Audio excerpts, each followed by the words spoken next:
Dalam rangka apa? Ya, boleh. Saya dengan keluarga berniat untuk menjenguk anak kandung saya. Jadi saya dan istri saya, para adik-adik dengan Pak D-nya sudah lama nggak ketemu. Saya ingin menjenguk, tapi hari ini tidak berhasil. Alasannya apa? SOP-nya tidak diizinkan. Harus hari Senin, jadi saya harus balik lagi hari Senin. Dan saya Irjen Pol Muhammad Supratman, Purnawirawan. Saya tahu ayah kandung Dodi Negara. Saya tahu persis anak saya. Saya mengikuti karirnya dia. Setiap saat dia selalu berhubungan dengan saya. Bahkan melibatkan saya untuk memberikan advice sama dia. Hari ini kecolongan betul saya. Di sambal geledek saya betul-betul. Dan kenapa saya bilang anak saya berprestasi? Setiap dia ditugaskan di satu tempat, pasti dia mendapatkan penghargaan. Contohnya dia Kapol Sekutu itu nomor 1 di Bogor. Kemudian di Bukit Tinggi juga saya mendapatkan laporan bahwa Kapolres yang terbaik di sana. Kenapa saya bilang dia berprestasi dan kelakuan baik? Dia bertanggung jawab kepada keluarga. Dia menghormati saya sebagai orang tuanya.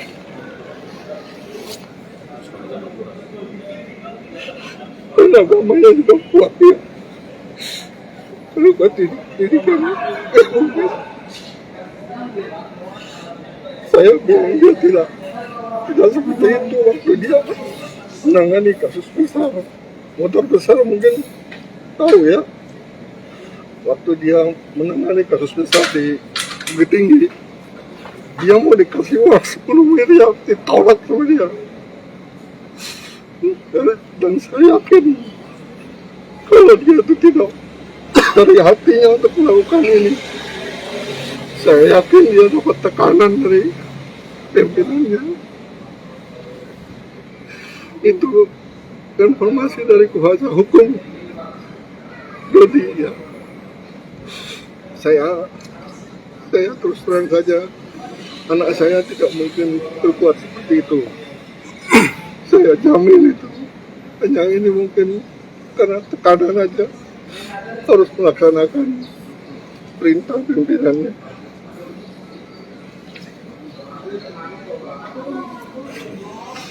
Untuk komunikasi terakhir dengan anak Bapak kapan, Pak? Dan apa yang dibicarakan? Nggak ada sama sekali. Jadi yang ngurus ke sini itu istrinya saja bolak-balik sama pengacaranya. Jadi waktu dia keluar rumah, pagi-pagi sananya sama ibunya. Pak, ya pulang jam berapa? Enggak pulang, Pak. Kemana? Saya bilang itu. Terus sehari, 2 hari baru tahu saya kalau dia ditahan pada Metro. Terakhir pulang ke rumah berarti kapan, Pak? Saya nggak ingat lagi itu hari apa, Mas. Hari Rabu. Tanggal berapa? Lupa lah, beberapa lalu. Waktu pergi pamitnya kemana, Pak? Apakah udah dijemput atau memang pergi sendiri, Pak? Pergi. Pamitnya bersama temannya, keluar sama temannya. Kamu mau keluar dulu sebentar, katanya bilang gitu. Kalau kronologis penangkapannya di rumah, Tapi saya tidak tahu, ya tidak diberitahu. sama sekali tidak diberitahu bahwa anak saya mau diambil. Itu yang bikin saya menjadi shock ini. Berarti waktu itu ada petugas ya, Pak, ya, ke rumah? Saya tidak tahu, petugas atau bukan tidak tahu, karena temannya banyak dia. Sama sekali tidak tahu kalau dia mau diambil. Makanya pagi-pagi itu saya tanya sama ibunya, ya pulang jam berapa, bilang gitu. pulang Pak, bilang gitu. Kalau dari penjelasan istri Pak Dodi sendiri, gimana yang jelasin ke Bapak? Yang mana? Soal penangkapan ini tadi kan Bapak baru dikasih tahu 2 hari setelahnya. Nah ini saya tolong tanya sama pengacaranya aja ya. Saya sama sekali ujung-ujung seperti itu tidak tahu sama sekali. Makanya saya tadi katakan saya dengan keluarga itu seperti disambal geledek dengan kasus ini. Dan sekali lagi saya yakin anak saya nggak bersalah. Sekarang saya menunggu keadilan saja. Ya, semoga kasus ini proses dengan seadil-adilnya dengan melihat prestasi anak saya dan perjalanan karir anak saya. Bang, dari Kuasa Hukum sendiri Bang, saudara AKBP Dodi dikenalkan oleh Linda melalui saudara Tema Pendapat Hukum seperti apa? Gimana maaf? Saudara Dodi dikenalkan Linda melalui TM. Apakah itu betul untuk menjebak saudara Itu Pak, saya izin menjelaskan. Jadi saya terima kasih rekan-rekan media sudah datang meliput pada siang hari ini. Saya Adriel Fiari Purba dari kantor saya Adriel Fiari Purba Law Firm, menjadi kuasa hukum Pak AKBP Dodi dan 5 tersangka lainnya, Bapak Samsul Marif, Ibu Linda Pujiastuti, Bapak Kompol Karsanto, Bapak Janto, dan Bapak Nasir. Jadi saya juga mendengar banyak diberitakan di media massa mengenai lawyernya Pak TM yang berkata demikian. Ada Pak TM mengenalkan Pak Dodi kepada Linda atau Linda kepada Pak Dodi untuk menjebak Linda. Nah, Linda itu klien saya dan saya sudah konfirmasi ke penyidik mengenai cek urinnya, dia itu negatif. Dan saya sudah konfirmasi juga kepada Bu Ibu Linda bahwa apakah beliau pernah mengedarkan. Namun beliau bilang dia tidak pernah mengedarkan sama sekali sampai hari ini. Jadi saya mau tanya keterangan lawyernya Pak TM yang bilang bahwa menjebak Linda itu, dia itu tidak bersalah gitu. Dan apa bisa polisi menjebak-jebak begitu? Polisi berarti jahat dong, bisa menjebak-jebak seperti itu. Apalagi sekelas Irjen Pol, sekelas jenderal menjebak-jebak dan katanya ada mengait-ngaitkan 20M. Itu kan berarti urusannya pribadi. Urusan pribadi menjebak, apa itu benar, dibenarkan di kacamata hukum kita. Ya. Itu yang pertama. Yang kedua, pada saat ini penjelasan klien saya ya, Ibu Linda, dan saya cross check juga ke Pak AKBP Dodi dan Bapak Samsul Marif, saya cross check semuanya. Saya kan pengacara ke-6 tersangka tersebut. Jadi otomatis saya kan mendampingi pada saat pemeriksaan semuanya. Saya dan tim kuasa hukum dari kantor saya kan. Nah, itu semuanya memberikan keterangan bahwa Bapak Teddy Minahasalah yang menjadi otak atas skenario semua rentetan peristiwa ini. Ya, ini penjelasan dari klien saya, semua tersangka 6-6-nya ya. Jadi kalau dibilang saya klien saya itu ada urusan sama Linda masalah 20M. Nah, pada saat Pak Teddy Minahasa mengenalkan Ibu Linda kepada Pak Dodi, itu Pak Dodi bukan lagi menjadi Kapolres Bukit Tinggi. Itu TR-nya baru keluar. Dia sudah menjadi anggota logistik Polda Sumatera Barat. Nah, dia suruh mengungkap dan menangkap Linda, yang sementara itu bagian narkoba. Kenapa Pak Teddy tidak menyuruh aja di narkoba Polda Sumbar? Kenapa harus Pak Dodi? Yang notabene dia adalah anggota logistik Polda Sumbar. Apa masuk logika? Gitu. Kalau masuk logika, seorang anggota logistik disuruh ungkap narkoba dengan menjebak Linda, klien saya juga. Nah, kalian yang menilai itu. Statementnya benar apa tidak? Bisa di cross check juga nanti. Kita akan buktikan semua di pengadilan. Bang, jadi menurut Abang ada kejanggalan Bang? Kejanggalan, sangat janggal. Sangat janggal, sangat dibuat-buat. Dugaan saya ya, ini dugaan saya. Sekali lagi ini semua penjelasan dari semua klien saya. Saya sudah cross check mereka semua. Itu kan saya selalu mendampingi. Kenapa bilang Pak Teddy Minahasa mendapatkan dari sebenarnya apa sih Bang terhadap para tersangka yang lain? Ya, saya tidak bisa juga menceritakan segala-galanya hari ini karena kan masih kami dalami. Kami di kantor hukum saya sudah membuat tim khusus untuk mendalami ini semua. Namun intinya adalah saya dari penjelasan klien saya ini, Pak Teddy ini memerintahkan memang untuk menyisihkan seperempat. Dia minta seperempat dari 41,4 kilo yang diungkap oleh Polres Bukit Tinggi. Pada saat itu memang Kapolresnya masih Pak Dodi. Terus saya lupa itu persisnya tanggalnya, namun kalau nggak salah bulan Juni itu Pak Teddy minta kepada AKBP Dodi untuk menyisihkan sitaan. Dan Pak Dodi, ini jelas ya, tegas saya bilang ya, Pak Dodi sudah menolak perintah atasan yang salah. Dia bilang siap, tidak berani jenderal. Itu katanya Pak Dodi, itu ada dalam chatnya di WhatsApp yang bisa ditanya mungkin kepada penyidik. Itu kan kewenangan penyidik untuk barang bukti ya, chat dan segala macamnya. Nah, dia sudah coba untuk menolak, tapi terus didesak oleh Pak Teddy Minahasa. Nah, dan sampai pada akhirnya dia mengirim kontak person Linda yang di sepenjelasan klien saya di handphonenya Pak Dodi itu dikirim namanya Anita Cepu.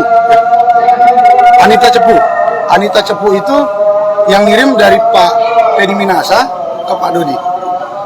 Nah, setelah dikirim, dia memerintahkan Pak Dodi untuk menghubungi Linda yang alias tadi Anita Cepu tadi untuk bawa barangnya ke Jakarta dan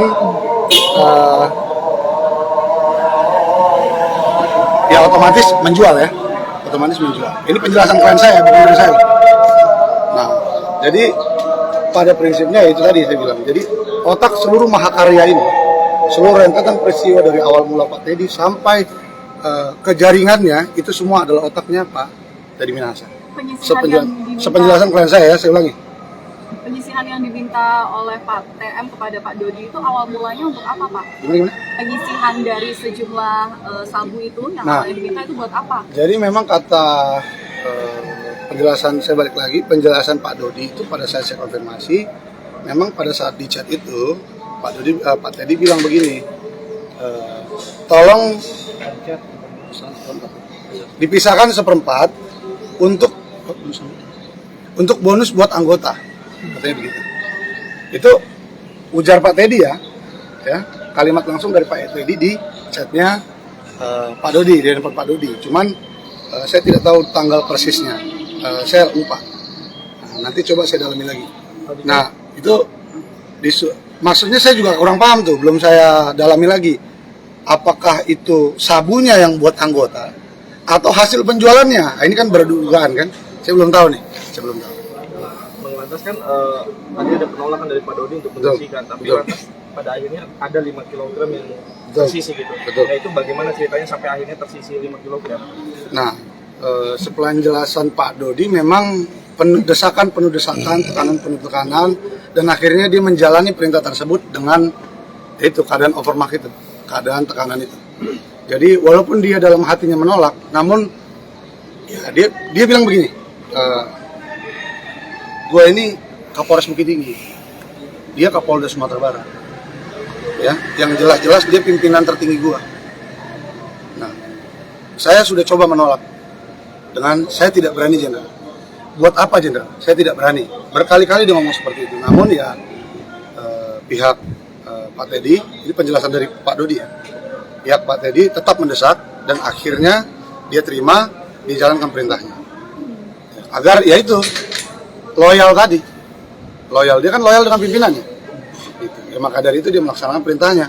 Walaupun dia tidak punya niat, ingat saya tekankan, dia tidak punya niat, dia tidak punya mensreya. Makanya dia meminta Arif, tangan kanannya, untuk menjalankan perintah tersebut. Sampai dengan mentukar tawas dengan sabu, itu Arif semua. Itu idenya. Walaupun tetap ya, Arif ini juga menolak loh. Ingat tuh, Arif ini juga menolak. Bahkan mereka ribut di situ. Arif dan Dodi itu ribut. Saya tidak berani bang, saya punya anak istri dan segala macam. Kalau ini masalah seperti gimana? Ya ini perintah Pak TM, tolong lu jelaskan. Jadi dia juga nggak mau juga, tapi mau gimana? Perintah Pak Teddy. Ini penjelasan dari Arif. Berarti Langkah selanjutnya bang yang akan ditempuh oleh pihak keluarga dan kuasa hukum apa? Nah, jadi langkah hukum paling dekat, izin menjelaskan. Langkah hukum paling dekat mungkin hari Senin kami akan bersurat ke LPSK. LPSK, Lembaga Perlindungan Saksi dan Korban, untuk pastinya minta perlindungan hukum. Minta perlindungan hukum terhadap klien-klien kami. Yang minta perlindungan hukum terhadap klien-klien kami ini, 1 AKBP Dodi, 2 Ibu Linda Pujastuti, yang ketiga Bapak Samsul Ma'arif. Karena 3 orang ini adalah saksi kunci yang bisa menjelaskan secara gamblang bagaimana peran Pak Teddy. Karena langsung berkaitan, langsung WA langsung. Seperti Pak Teddy langsung WA Linda. Ya, ini penjelasan Pak Dodi ya, dan penjelasan Ibu Linda setelah saya cross check. Dan perintah langsung dari Pak Teddy ke AKBP Dodi. Gitu. Jadi kami akan mengajukan juga justice kolaborator. Kalau LPSK pengajuan kami diterima. Bang, kalau soal yang penggantian tawas tadi, sabu ke tawas itu emang itu inisiatif dari Bapak Arif sendiri atau emang ada perintah juga dari? Tidak, itu Enggak. perintah. Perintah dari. Saya terangkan sekali lagi. Pasal penjelasan Pak Dodi, Pak Arif dan Bu Linda itu perintah. Itu perintah Pak Teddy. Ya, saya ingatkan ini penjelasan, dan pada saat saya mendampingi ya, di BAP semua menjelaskan seperti itu. Itu perintah Pak Teddy dan ada dalam chat. Mas tukar sabu dengan tawas. Ya. Seperempat. Mintanya seperempat. Ada lagi? Oke, cukup. Cukup sekian cukup ya. Makasih bang. Sekian ya. Oke bang, makasih bang. Sedikit meluruskan. Kemarin di media ada nama saya Adrial Akbar. Itu salah, Adrial Viari Purba ya. Adrial Viari Purba. Hari pun. Viari Victor. Situ. Makasih. Oke, makasih. Saya minta seluruh masyarakat Indonesia ikut mengawal jalannya perkara ini sampai dengan vonis putusan pengadilan. Karena kami menduga, kami kuasa hukum dan klien-klien kami 6 tersangka dan pihak keluarga juga menduga nanti mungkin akan ada intimidasi ataupun intervensi dari pihak-pihak tertentu. Kami mohon masyarakat Indonesia mengawal perjalanan perkara ini sampai di vonis putusan pengadilan yang seadil-adilnya. Terima kasih. Wassalamualaikum warahmatullahi wabarakatuh. Penangguhan penahanan. Ada kemungkinan. Oke.